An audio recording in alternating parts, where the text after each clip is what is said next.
মনোমর মেঘের সঙ্গে উড়ে চলে দিক দিগন্তের পানে, নিঃসীম শূন্যে শ্রাবণ বর্ষণ সঙ্গীতে রিমিঝিম রিমিঝিম রিমিঝিম। এই রিমঝিম বর্ষণমুখর সন্ধ্যায় আমি রোকেয়া হক আপনাদেরকে সবাইকে জানাই বর্ষার বাড়ি ধারার মতো অনেক অনেক ভালোবাসা। সত্যি এই ঋতুটা অনেক চমৎকার এবং মনোরম। গল্প করা, কল্পকথায় উড়ে যাওয়া, বই পড়া, গান শোনা, সেলাই ফোড়াই করা, মরমরে মুচমুচে খাবার উপভোগ করা, ঘরে বসে অনেক কিছুই করা যায়। প্রথমে আমরা সেলাইয়ের কাজটি করতে পারি। রঙের কাজ নাইবা করলেন, কারণ রঙের কাজের জন্যে দরকার পড়ে অনেক রোদের অর্থাৎ উষ্ণ বাতাসের। আমরা সবাই জানি বর্ষাকালে বাতাসে জলীয় বাষ্পের পরিমাণ বেশি থাকে, তাই block, batik, hand print, fabric print এইসব না করাটাই ভালো। তার চেয়ে বরং আমরা ধরেন বিভিন্ন রকমের সূচের কাজ, বুননের কাজ, এইসব কাজগুলো করতে পারি। তাই আজকে আমরা টুপির উপরে বোতাম স্টিচের, সূক্ষ্ম বোতাম স্টিচের সূচের কাজ শিখব। চলুন যারা এগুলো করছে আমরা তাদের সাথে পরিচিত হই। আপনারা দেখতে পাচ্ছেন দুটো মেয়ে টুপির ফ্রেমে সূচের কাজ করছে। একজনে সাদা কাপড়ে টুপিতে কার্নিশ করার ফ্রেমে সুতা ঢুকাচ্ছে, অর্থাৎ কাপড়টিকে প্রথমে মেশিনের সাহায্যে চিকন করে কার্নিশ তৈরি করা হয়েছে। এর ভেতর দিয়ে চমৎকারভাবে মোটা সুতা ঢুকাচ্ছে। সুতা ঢুকানো হলো, হাত দিয়ে টান টান করে ধরলে কাপড়টিকে মনে হবে সাদা কাপড়ে সাদা কারুকাজ। অন্যজনে একটি সাদা কার্নিশের ভেতরে সূক্ষ্ম বোতাম স্টিচের সাহায্যে ফুলের কাজে ব্যস্ত। দেখতে মনে হচ্ছে যেন একটা ছোট গোল কার্পেট। এবার আমি তাদের সাথে কথা বলছি। তোমার নাম? পারভিন আক্তার। আর তোমার নাম? আচ্ছা, আমি প্রথমে জিজ্ঞেস করি তোমরা পড়ালেখা কি কতদূর করেছো? তুমি পারভিন আক্তার, তুমি কতদূর পর্যন্ত পড়েছো? ম্যাট্রিক পাস করেছো। লাকি? আচ্ছা, এই যে তোমরা কাজটা করছো, এটা কি শখের বশে করছো নাকি আর্ন করার জন্য, অর্থাৎ রোজগারের জন্য করছো? রোজগারের জন্য করছো।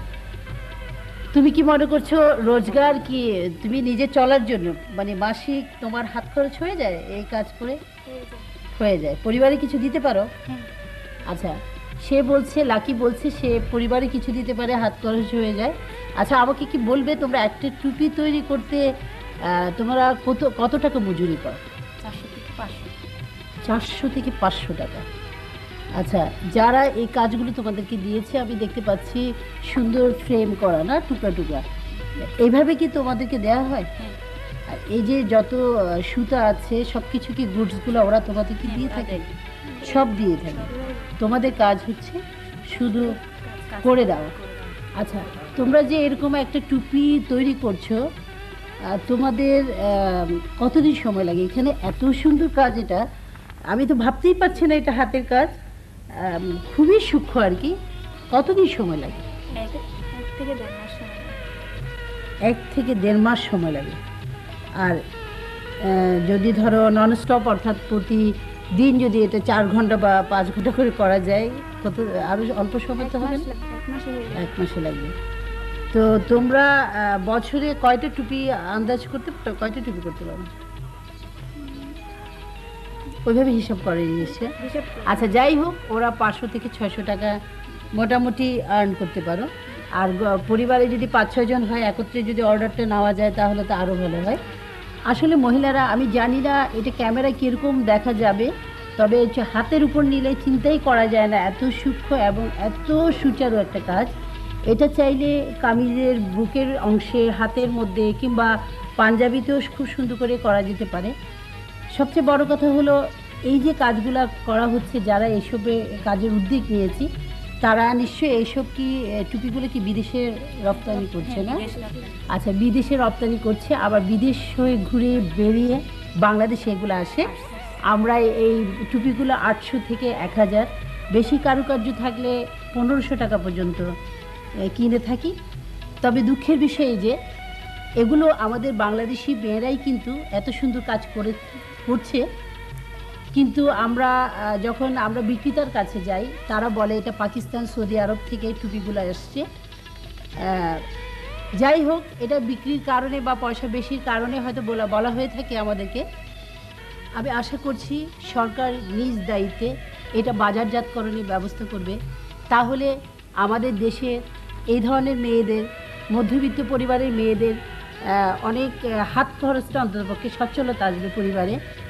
আর কেউ অনেক পড়ালেখা করতে পারি নাই বলে যে মনে কষ্ট পাবো, এটা হতে পারে না। কারণ পড়ার পাশাপাশিও কিন্তু যে অনেক ভালো কাজ করা যায়, এটাও একটা অঙ্গ পড়ার। তো এটা দেখে আজকে নিশ্চয়ই আপনারা সবাই বুঝতে পারছেন। এত সুন্দর কাজগুলো আমাদেরকে দেখানোর জন্য ঘরোয়ার পক্ষ থেকে তোমাদেরকে অনেক অনেক ধন্যবাদ। আপনাকে অনেক অনেক ধন্যবাদ। আপনারা যারা আপনার প্রিয়জনকে এ ধরনের একটা টুপি উপহার দিতে চান, তাহলে এখনই সময়, বর্ষণমুখর সন্ধ্যায় বসে টুপির কাজে হাত লাগান, তৈরি করুন সুন্দর মনোরম একটা টুপি এবং উপহার দিন আপনার প্রিয়জনকে। ইদানিং অনেককেই বলে থাকে ঘরোয়া মানে রান্নাবান্না। আসলে ভাই, এই পেটের জন্যই তো এত সংগ্রাম, এত সংঘাত। পরিবারে বলুন, সমাজে বলুন, রাষ্ট্রে বলুন, সবাই আমরা কিন্তু দৌড়াচ্ছি লাগামহীন খরার মতো শুধুমাত্র খাদ্যের অন্বেষণে। তাই খাবারটা তো আর বাদ দেওয়া যায় না। শ্রাবণের বাদল দিনে গরম গরম মজাদার খাওয়া, আহ কি তৃপ্তি! ভালোভাবে পেট ভরে খেয়ে কাঁথামুড়ি দিয়ে একটা ঘুমাতে পারলে ব্যাস, আমার মনে হচ্ছে ওখানেই সর্বসুখ, আমার বিশ্বাস। তো আজকে চিন্তা করেছি এরকম প্রচণ্ড বর্ষা রাতে, অর্থাৎ সন্ধ্যা রাতে ভালো কিছু বিদেশি খাবার খেলে কেমন হয়। চলুন আমরা দুটো বিদেশি খাবারের সাথে পরিচিত হব। প্রথমে আমরা ডলির কাছ থেকে শিখব চিকেন মোর্নি। ডলি, তুমি চিকেন মোর্নি শেখানোর জন্য কতটুকু প্রিপারেশন নিয়েছো বলো? আমি তৈরি হয়ে এসেছি। আচ্ছা, প্রিয় দর্শক, এটা তৈরির আগে উপকরণগুলো একটু আপনাদের সাথে আমি পরিচয় করে দিচ্ছি। এটা তৈরি করতে লাগবে ছোট একটা মুরগি, 1 কেজি বা 1 কেজি অথবা 5 পোয়া এরকম হলেও হবে, 4 টুকরা করা। তারপর এখানে আছে আপনার আদা বাটা, রসুন বাটা, বেসন, লেবুর রস, মাখন, মরিচ গুঁড়া, কর্নফ্লেক্স, পুদিনা কুচানো, লবণ, টমেটো সস, ঘি, সয়া সস, দই। প্রথমে আমি মাংসগুলো একটু ধোয়ার পর একটু টিস্যু দিয়ে একটু মুছে নিই। টিস্যু অথবা আমরা টাওয়াল দিয়েও হয়, ওটা দিয়েও করা যায়। মুছার পরে একটু পানিটা ইয়ে করে ফেললে ভালো হয়, নাহলে পানিটা ভালো করে পানিটা শুকিয়ে নিতে হয়, তাহলে পানিটা আর বেশি উঠে না। এবার আমি মশলাগুলো মাখাচ্ছি। প্রথমে আদা বাটা সমপরিমাণ 1 চা চামচ, রসুন বাটা 1 চা চামচ, দই 1 টেবিল চামচ, সয়া সস 1 টেবিল চামচ, বেসন 1 টেবিল চামচ। লেবুটা একটু বেশি দিচ্ছি কারণ এটা একটু টক টক খেতে। আচ্ছা, এটা একটা কাজ করা যায়, যারা একটু টকের পরিমাণটা একটু বেশি চাইবে তারা একটু টকটা পুরো লেবুটা দিতে পারে, অথবা অর্ধেক লেবু দেওয়া যায়। অর্ধেক লেবু দেওয়া যায়। আমি 2 টেবিল চামচ দিচ্ছি এখানে। টমেটো সস 1 টেবিল চামচ, মরিচ গুঁড়াটা এখানে একটা আমি শুকনো মরিচটা তেলে গুঁড়ো করে এনেছি। ওই শুকনো মরিচটা আপনি ইচ্ছা করলে বেশিও দিতে পারেন একটু, অর্থাৎ ঝালের পরে যারা উপযোগী। যারা একটু ঝাল বেশি খান তারা একটু বেশি দিবেন। আমি 1 টেবিল চামচই দিচ্ছি এখানে। রে বাবা রে, এটা যদি মানে চিটাং কক্সবাজারের মরিচ হলে কিন্তু খুব জিভে ছিঁড়ে যাবে। না, চিটাগাংয়ের মরিচে ঝাল কম আছে। ঝাল কম আছে। এবারে একটু পুদিনা কুচানো, লবণ পরিমাণ মতো। এবার একটু মাখতে হবে, ভালো করে একটু মেখে নিতে হবে।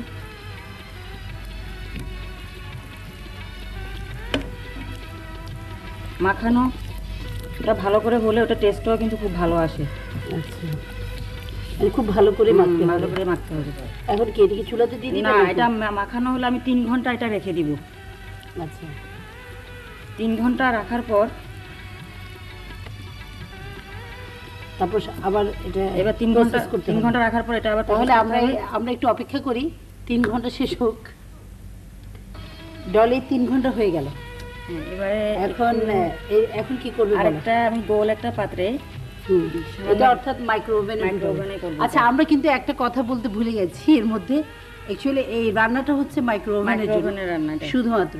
আর কেউ ইচ্ছে করলে কিন্তু এটা চুলাতেও করতে পারে, একটু অন্যরকম টেস্ট হবে।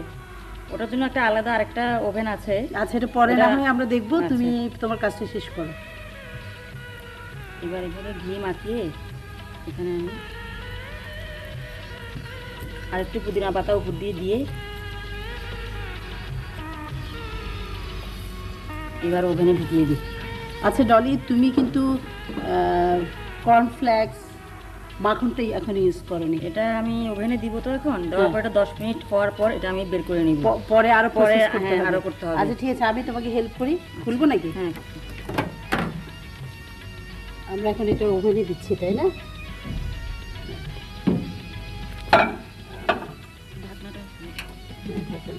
কতটুকু 10 মিনিট।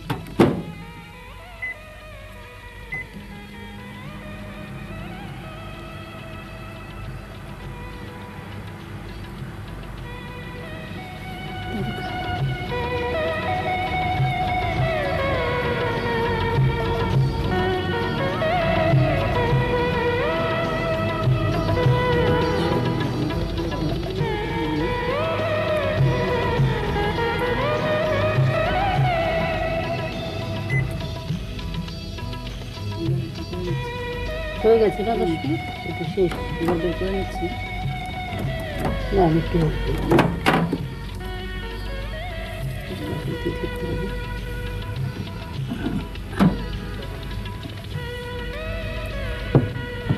খুব মজা। অলরেডি খুব সুগন্ধি আমাদের নাকে এসে লাগছে। এখন কি প্রসেস আছে? এখন আছে একটু মাখন দিবে 1 টেবিল চামচ। একটু বেশি দিলে ভালোই হয়। মানে এটা হচ্ছে টেস্টের ব্যাপার। হ্যাঁ, একটু চামচ দিয়ে বোধ করতে হবে, একটু গরম দিয়ে। আর একটু কর্নফ্লেক্স গুঁড়ি করে দিলে ভালো হয় আর কি। তুমি আমি একটু গুঁড়ি করে নেবো। একটু গুঁড়ি করে দিলে ভালো হয়। আমি একটু হেল্প করি তোমাকে। কর্নফ্লেক্স কি 2 টেবিল চামচ পরিমাণ? ঠিক আছে। এই জন্য বোধহয় এটা নামই হয়েছে চিকেন মর্নে, তাই না? একটু বিদেশি খাওয়া, টেস্টটাও একটু অন্যরকম।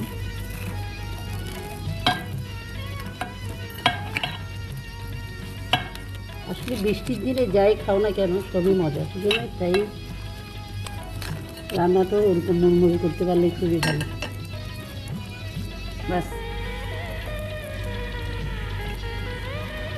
এখন কয় মিনিট? এখন আবার 2 মিনিটের জন্য এটা আমি ওভেনে ঢুকাবো।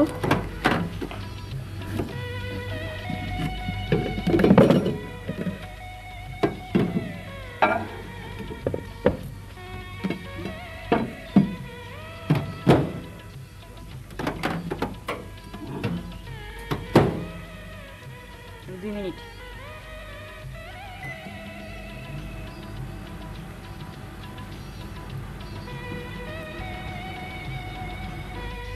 2 মিনিট কিন্তু হয়ে গেছে। এখন কি খুলবো? এটা বন্ধ হয়ে গেছে। খোলা যাবে এখন। আমার কি এটা দিতে হবে?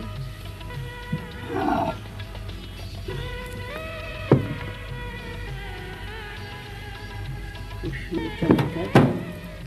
এবার একটু এখন কি তুমি কি ডেকোরেশন হ্যাঁ, করতে একটু চাচ্ছ? ডেকোরেশন করে একটু সাজিয়ে দিলে, যে কোনো খাওয়াই কিন্তু একটু সাজিয়ে দিলে ভালো লাগে দেখতে। পরিবেশনটা খাওয়াটা আসলে খাওয়াটা যেরকমই হবে, কিন্তু তুমি এটা তো ঠিক বললে না, লবণ যদি বেশি হয়, না। মরিচটা যদি বেশি হয় তাহলে হ্যাঁ, তারপরে যদিও মেহমানি কিছু বলবে না, হেসে হেসে খেয়ে চলে যাবে। তারপর সাজানোটা দেখলেই কিন্তু অনেকের মধ্যে খাওয়াটা খুব টেস্টি। তাও বটে। ঘ্রাণে অর্ধভোজন একটা কথা আছে না বাংলাতে, ঠিক ঘ্রাণে অর্ধভোজন করতে হবে, তাই না?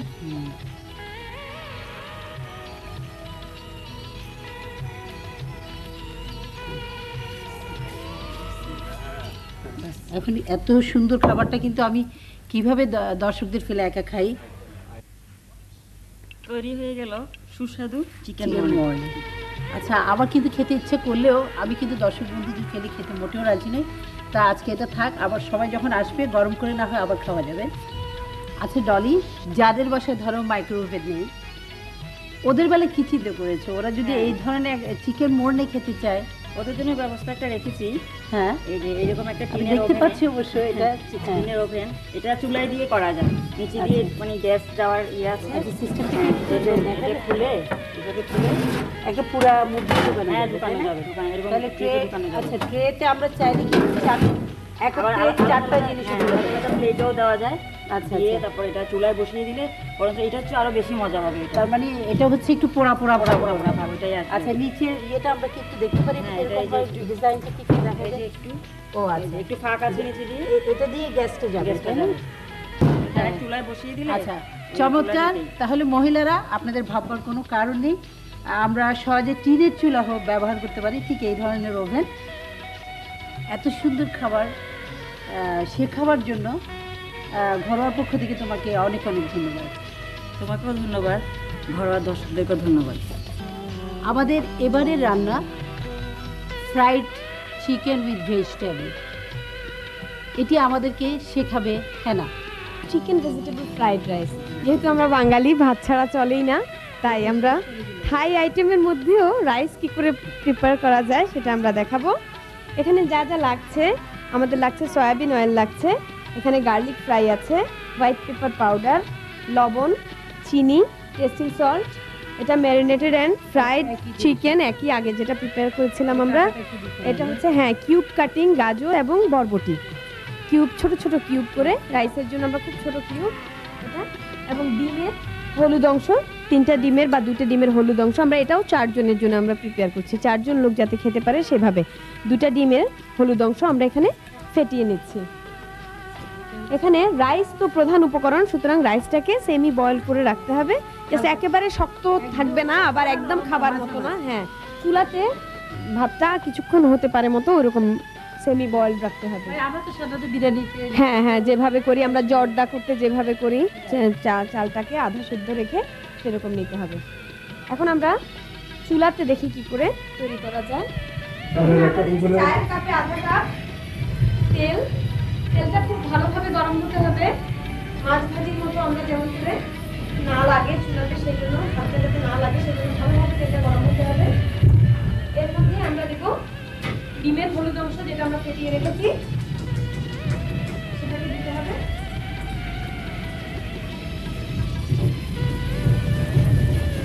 যেমন সাদা অংশ ডিমের দেওয়া হবে না, শুধুমাত্র হলুদ অংশটা দেওয়া হলো। ডিমের হলুদ অংশটা যখন ফ্রাই হয়ে যাবে তখন আমরা দিব রাইস। এখানে 200 গ্রাম মতো রাইস আমরা দিয়ে রেখেছি বয়েল করা।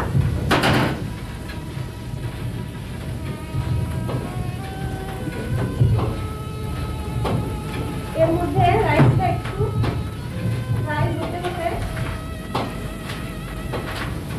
আমরা ম্যারিনেটেড এন্ড ফ্রাইড চিকেন দিব, তার সাথে কিউব কাটিং ভেজিটেবল যেটা আছে এটা আমরা সবটাই দিয়ে দিলাম এখানে।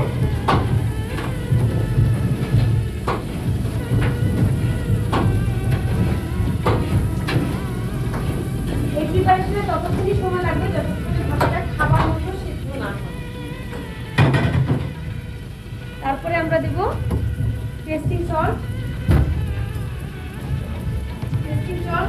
1 চামচ, চিনি 1 চামচ,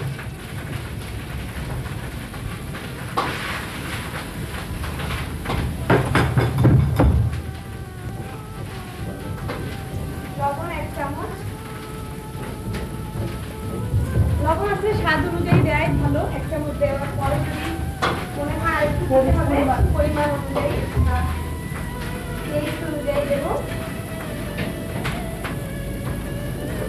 এরপরে আমরা দেবো গার্লিক ফ্রাই 1 চামচ এবং হোয়াইট পেপার পাউডার 1 চিমটি, 4 চামচের 4 ভাগের 1 ভাগ। এর মধ্যে seasonal fresh vegetable, spring onion, পেঁয়াজের পাতা এগুলো যদি থাকে তাহলে আমরা ডেকোরেশনের জন্য দিয়ে দিতে পারি। স্প্রিং অনিয়ন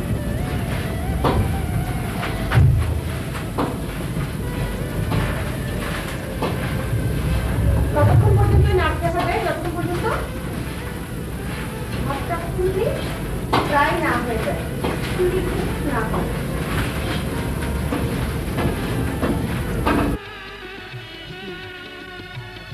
তৈরি হয়ে গেল আমাদের থাই চিকেন ফ্রাইড রাইস। চমৎকার, এটাতেও বেশ সুগন্ধ মনে হচ্ছে। তো এটাও কিন্তু আমি রেখে দিচ্ছি আপনাদের জন্য। দেখলেন তো মহিলারা, কি সুন্দর একটা বাঙালি মেয়ে আপনাদেরকে থাই ফুড বানানো শিখিয়ে দিল।